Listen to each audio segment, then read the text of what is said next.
करने की शक्ति हमें भगवान श्री कल्की से प्राप्त होगी। भगवान श्री कल्की की इस नगरी में अभी एक वाक़या मुझे कल या परसों ही सुना है मैंने कि हमारे यहाँ के स्कूल, जिस स्कूल को हम कहते हैं आर्य समाज, आर्य संस्कृति से स्कूल संचालित होता है, उसी स्कूल में एक मैडम भगवान राम के लिए अनित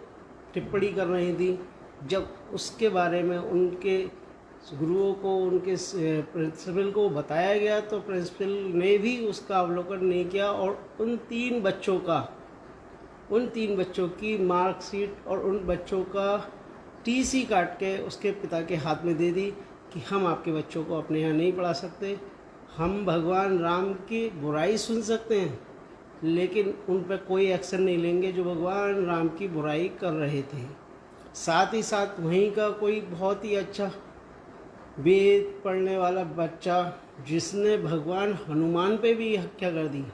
मतलब राम कुछ कर नहीं सकते, हनुमान में शक्ति नहीं है, ऐसी बातें सराय 3 में एक स्कूल है आर्य समाज, उसमें घटित हुई। और वह 3 बच्चे आज अपने घर पर बैठकर वेद पाठ कर रहे हैं, रामायण पढ़ रहे हैं। स्कूल जाने के लिए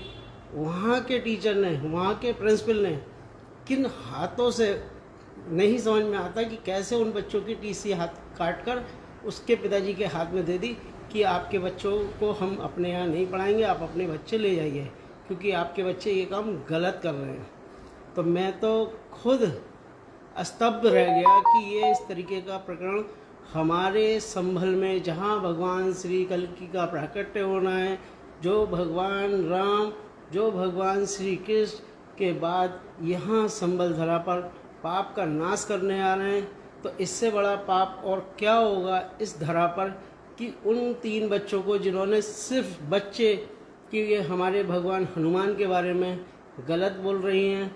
कृपया इन्हें संज्ञान दीजिए, भगवान हनुमान में शक्ति ही नहीं है, ऐसा तक उन व्यक्ति ने, उस मैडम ने कह दिया था बच्चों से। उसके बाद हमारे ही अपने धर्म के बच्चे ने कहा कि भगवान राम क्या हैं, काल्पनिक हैं। तो जहाँ हमारे प्रधानाचार्य इस बात की संज्ञा लेते हुए इस काम को समझते और उनको समझाते, यहाँ उन्होंने क्या किया, उन बच्चों की ही टीसी काट कर उसके पिताजी के हाथ में दे दी और कह दिया कि आपके बच्चे अपने घर पे पढ़ाइए। अब वे बच्चे अपने घर में रामायण का, महाभारत का, वेदों का पाठ कर रहे हैं। और हमारे हिंदू इतने संगठन हैं, भगवान राम का भव्य मंदिर जिस उत्तर प्रदेश में बनने जा रहा है और जिसके लिए हमारे माननीय प्रधानमंत्री जी नरेंद्र मोदी, माननीय मुख्यमंत्री जी आदित्यनाथ जी के द्वारा इस कार्य को किया जा रहा है, वहाँ ये छोटी सी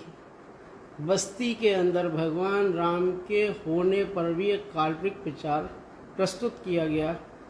अशब्द हम इन पे कोई शब्द को न टिप्पणी करते हुए हम चाहेंगे कि इस चीज़ पे सरकार तो सरकार, प्रशासन भी और शासन भी संज्ञान ले और हमारे भगवान श्री कल्की के इस नगर में ऐसा अधर्म होने से बचाए। बोलिए श्री कल्की भगवान महाराज की।